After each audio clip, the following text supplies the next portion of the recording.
Check. Alright, dudes. Fucking here. Welcome to my house. This is my new studio. I invested in some equipment. It's a great way to start a pod, huh?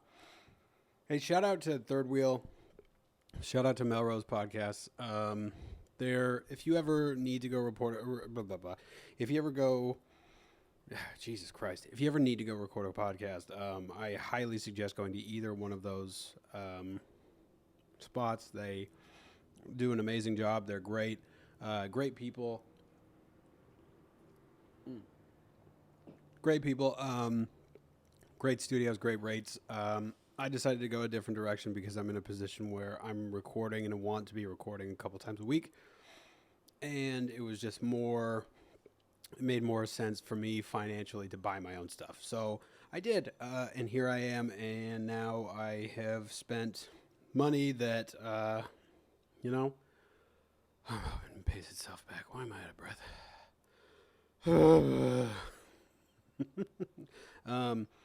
Yeah, dude, go record with Third Wheel or Melrose Podcast. Ari and Abby there, and then Nolan Culver and Mike Mizzle. I can't remember his last name, but great studios, and I'll probably still do some stuff there. But now I have my own stuff. Sorry if it looks jumbled. Whatever. I'm going to do a short episode of just me. By the way, these mics are very powerful, so if you hear nailing in the background, my neighbors are doing their roof. And there's a school, and there's a road, and there's noise because it's the world, and this is my house. So, whatever. Anyway, today, I think what we're going to talk about is just me being a piece of shit more. I have a lot of friends who are getting sober, and it's funny because getting sober, like the thing about getting sober that's interesting is there's nothing interesting about it, and people think it's interesting. It's not. It's just you being a responsible adult. It's like with anything. I think the hardest part about doing it is you have to relearn how to live life again and not numb your pain with stuff that makes it easy to numb your pain. So you have to feel every single part of it. Like I'm almost off of my depression medication that I'm weaning off of. And it was rough at first. It's not that bad now. But like I feel it some days more than others. I tried CBD. I have like a little pen that's CBD, like 18-1 THC ratio, which is just enough apparently to activate the amount of CBD. I guess you need a little bit of THC in it. It's not psychoactive, but it makes it like a little bit more potent. And it was great for the first couple of days. When you wean off of depression medication, you get these little brain zaps, and it fucking sucks. By the way, if you, God, these mics are great. If you are on depression medication, or if you're thinking about getting on depression medication, go to a fucking therapist, because or a psychiatrist, or whatever. I went to just a doctor, just a guy named Dr. Something, and he prescribed me on the highest dose of this stuff called Effexor. And apparently if you wean off of it the wrong way, you can die. So I went to a doctor, and a therapist. That would be funny if I went back to a doctor and I was like, help me, and then I talked shit. I went back to a therapist, and she helped me get off of it. She's great. I don't remember her name, or else I would shout her out to my 46 fans. By the way, thank you to everybody who's listened. I got a shitload of downloads the other day on my episode with Kelly. Kelly was amazing. She's fucking funny. Please go follow Kelly Ryan. She's so fucking funny. She's going to be on my show. I have a show on February 12th. I'm going to be doing it at a place called Bar Sopra, which is on the corner of Santa Monica and Sunset Boulevard in Hollywood. It's going to be a monthly show. It's on the 12th. It's last minute. It's at 8 p.m. and Drew Lynch is headlining. Drew Lynch, Kevin Tinkin, Kelly Ryan, she's on it. My friend Fanto, a bunch of people. If you can, come through. It's free. Lots of drink specials. My man Max Kestenbaum, he's a great guy, another great comic. He got me on that, and I'm very grateful for it. So I'm going to keep trying to get a bunch of good headliners. Shout out to all my listeners. I got a bunch of listens from Italy and Indonesia, and it's interesting. I'm going to be performing stand-up in Spain. I'm going to be in Spain. I have one show every night from February 29th to March 3rd, and then I have March 2nd, February 28th to March 2nd. Hey, Pete, get your shit together. February 28th to March 2nd, and then March 3rd, I have a show in Florence, Italy, and I'm going to be posting those on my Instagram. All these great comics in Barcelona hooked me up, and then another great comic in Florence hooked me up. There's a whole community of people who do stand-up in Europe in English, so it's super cool. Anyway, sobriety. People getting sober, it's funny because, like, I didn't know who the fuck I was for the first couple of years I got sober. And it's hard to start really, like, getting into the swing of shit because you have to learn how to feel stuff. And that's not, like... I didn't realize I was running from things. Because I was drinking and doing drugs to fit in with people. Like, I used to bring Coke to parties to be, like, the cool guy and to have people love me, which worked. But then also when you come to the party and you don't have Coke, people are like, oh, go fuck yourself. So I had to learn how to just be friends with people. And for the most part, you learn people kind of suck. I think that's the hardest. People suck. Like, I think it was just the like I'm really sensitive. That's my ice maker. I'm really sensitive, and I hate being as sensitive as I am. But I consider myself a really nice guy, and in return, I expect people to be nice, and that's usually not the fucking case. People don't like to be nice, and I don't think it's because they're mean by nature. I think it's because people just don't generally care. I think they're just out. Everybody's doing their thing. I don't know what the fuck I'm talking about. Yeah, it just makes you. It's hard to not get jaded.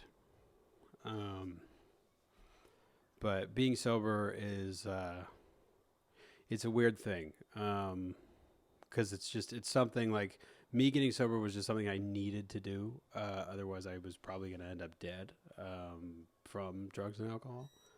Ice maker again. And a lot of people, like I still don't understand drinking.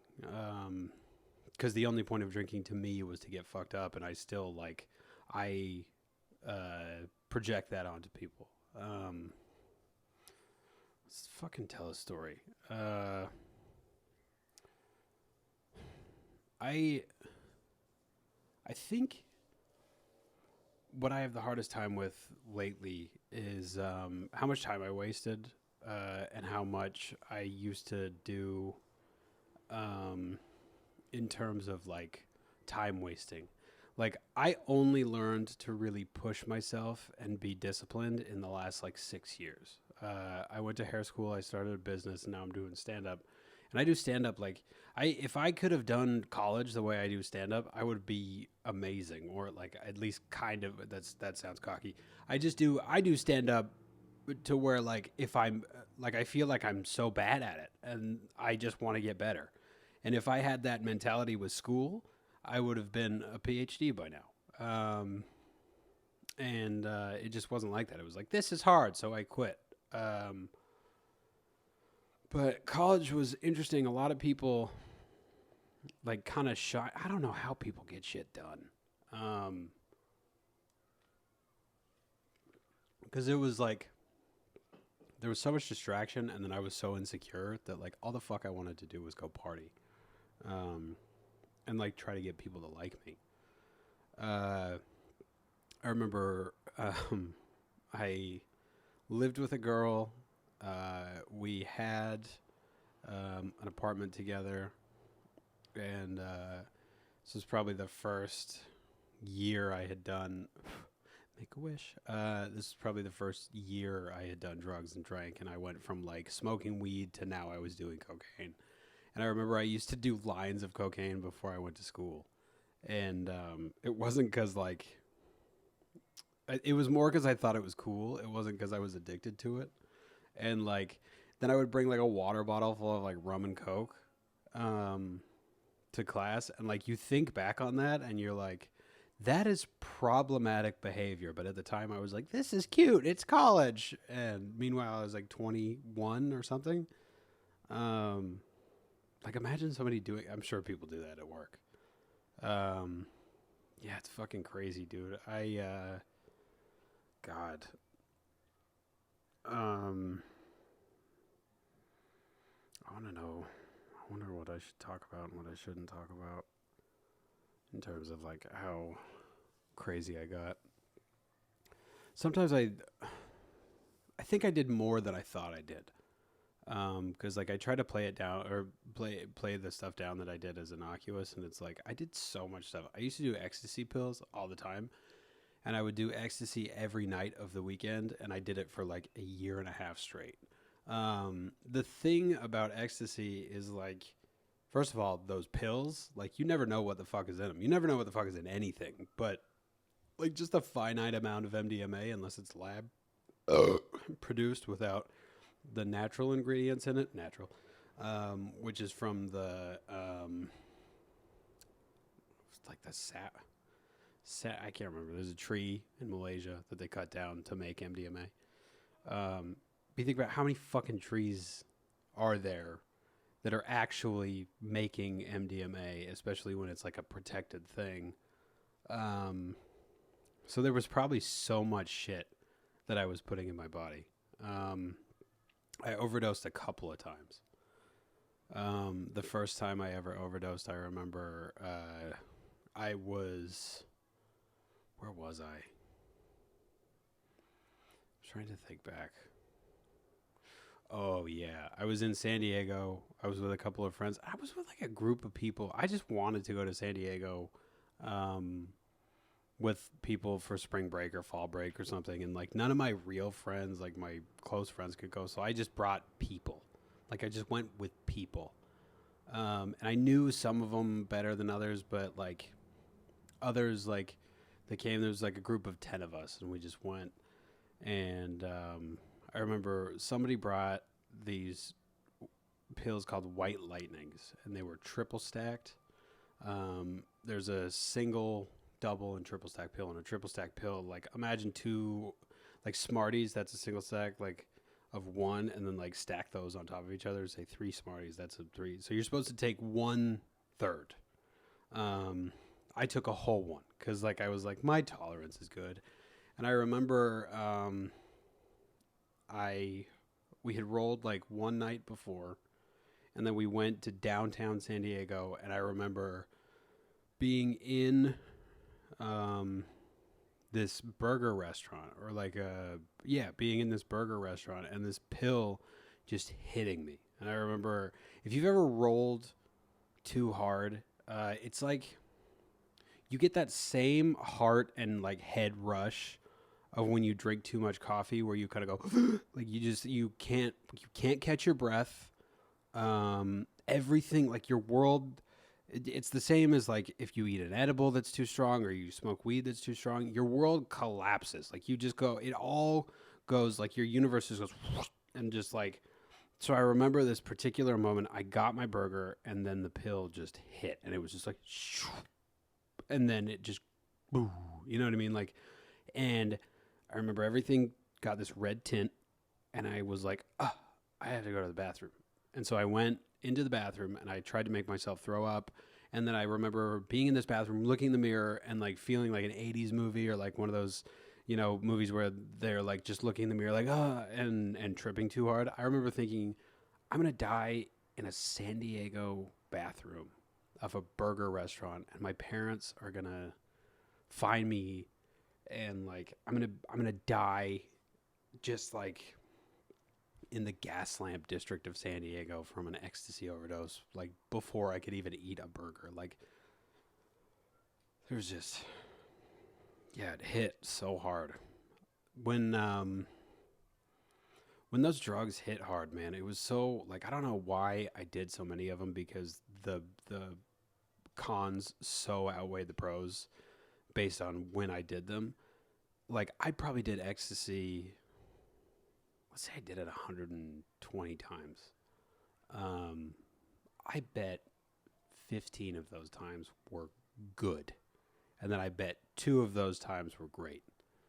The rest of them were either just or like terrible, and like you can tell that so much of this stuff was fake because I just remember these highs that I would get that were just like so chemically and like it just felt wrong and like gross and then it's all pretty gross, but like when you get an actual good roll, I sound like a fucking douche. When you would get an actual like good trip on ecstasy, it was so different and like serene. And then like when you would get, sometimes it was like so hyped up, and sometimes it was just a lot of like shit. And I remember I would go to raves, and like raves are so gross. It's just sweat and like kids under 18 that you have to like stay away from because they're like all fucking dancing and everybody's touching each other, and it's just like you just don't touch anybody, but then like you're in your own head about like, am I being weird? Am I fucking, it's just the worst thing in the world. Like it's just the most,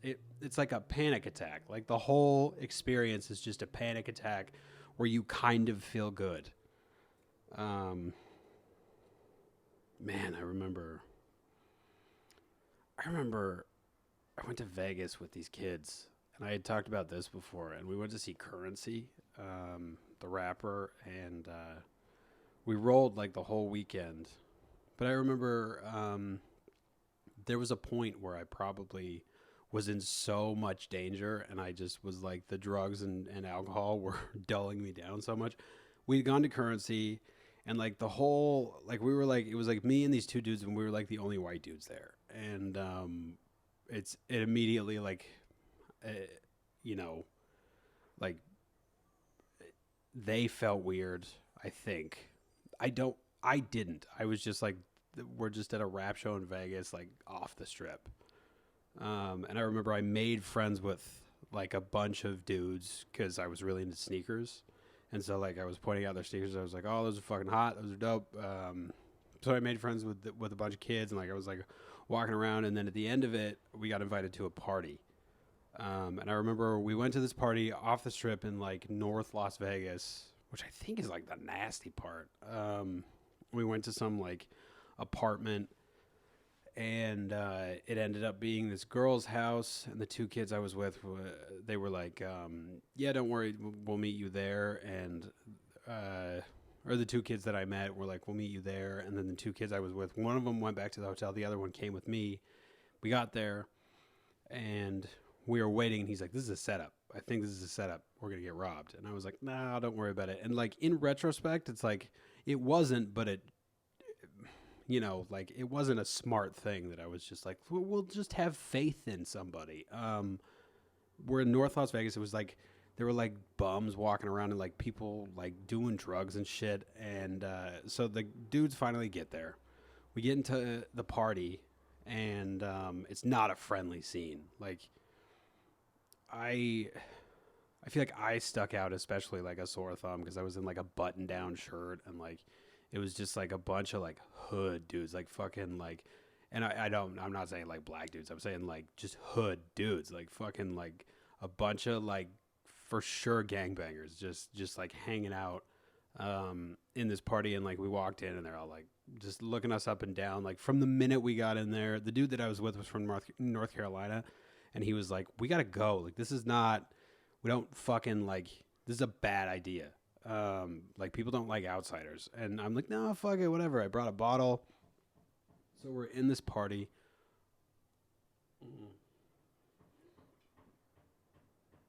That's that roof. So we're in this party, and I remember the host of it was this girl, and she came up to me and started flirting with me. and I was really drunk, and I was like kind of trying to talk to people. Nobody really wanted to talk to me because like I was just some fucking like I'm just some stranger who's drunk off of his ass and like rolling. And so she starts talking to me, and she starts like flirting with me. And I remember she goes, she was like a bigger black girl, and she was like, "You a cute ass white boy." And I was like, "Oh, thank you." And then she's like, "My little snow bunny." And she like grabbed me and like wrapped me up. And I was like, "Oh, that's fun." And then I look up, and this dude was just gunning me from like the fucking the edge of the party, just staring at me.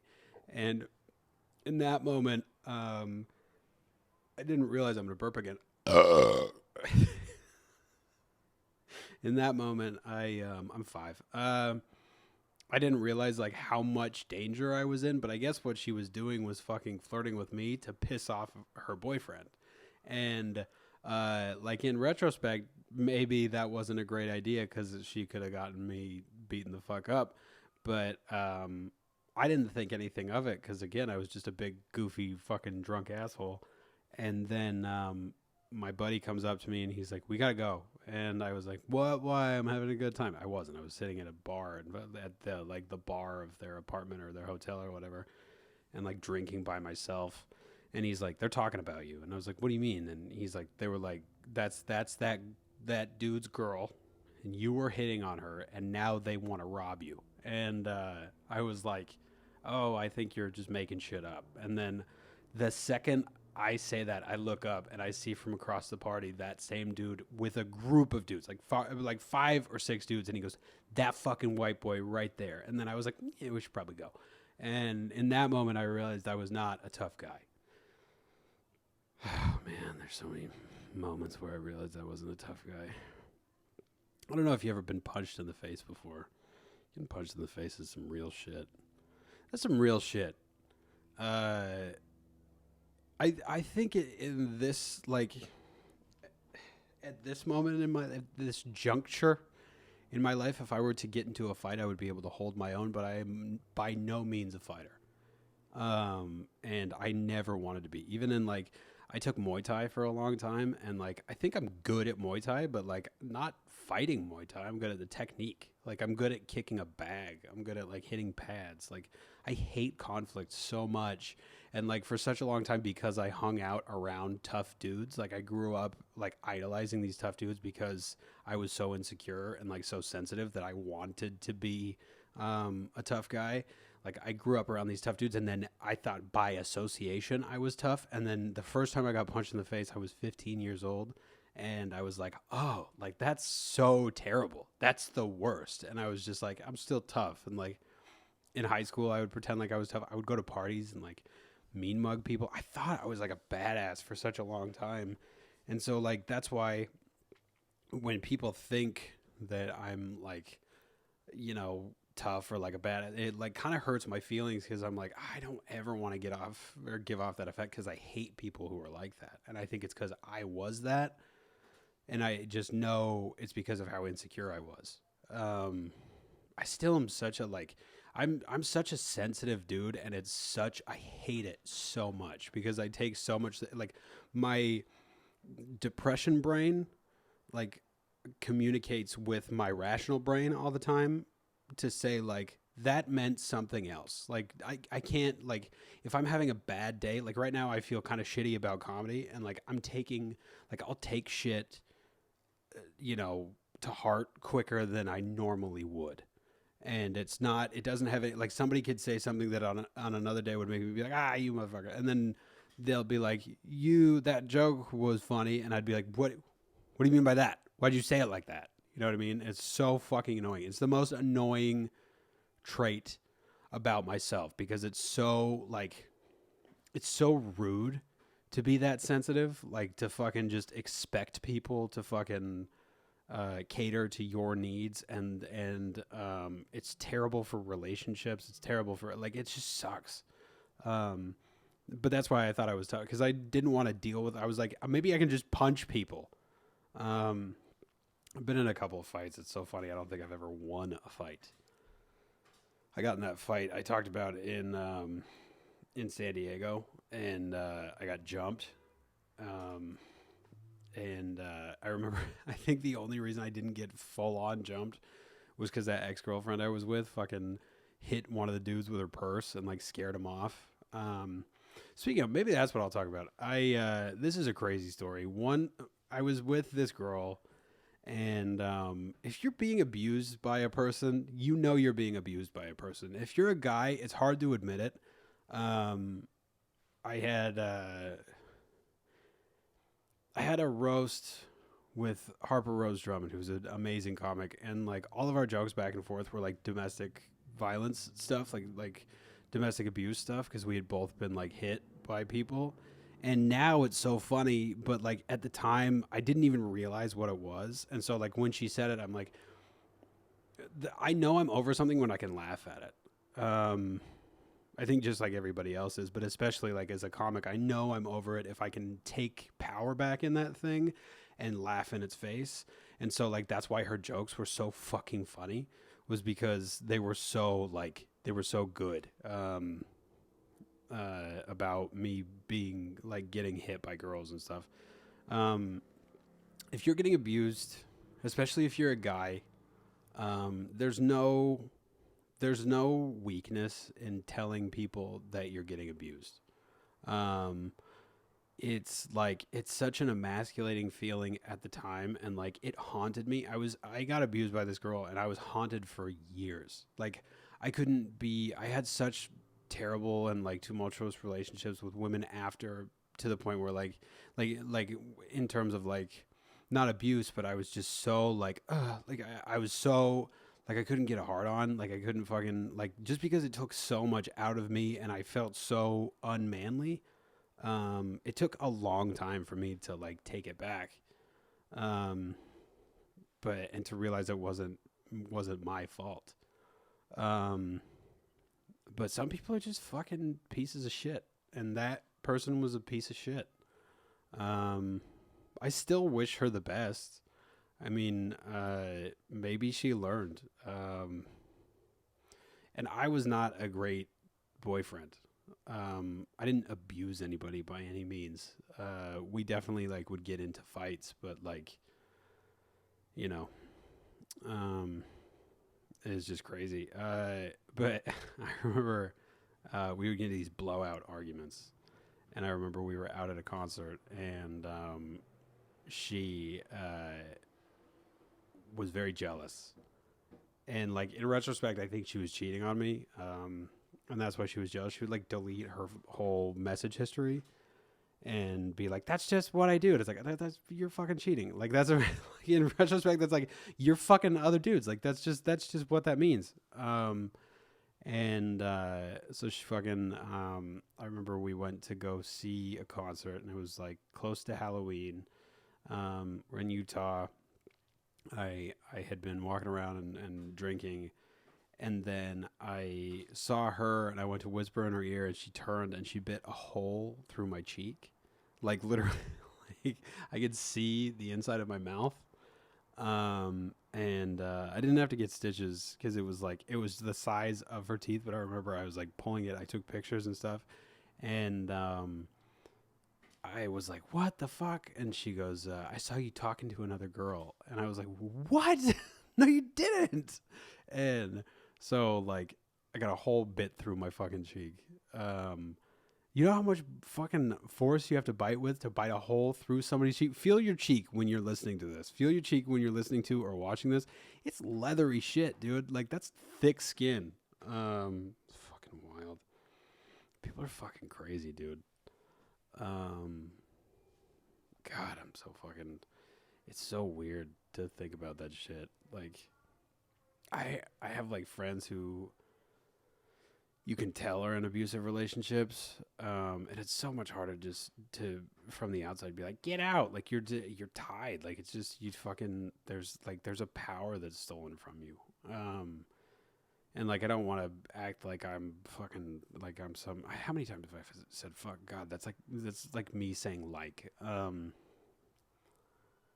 I don't want to pretend like I'm some authority on being abused, but I've been through it, And if you're in it, it's the hardest part is to admit that that's what's happening to you.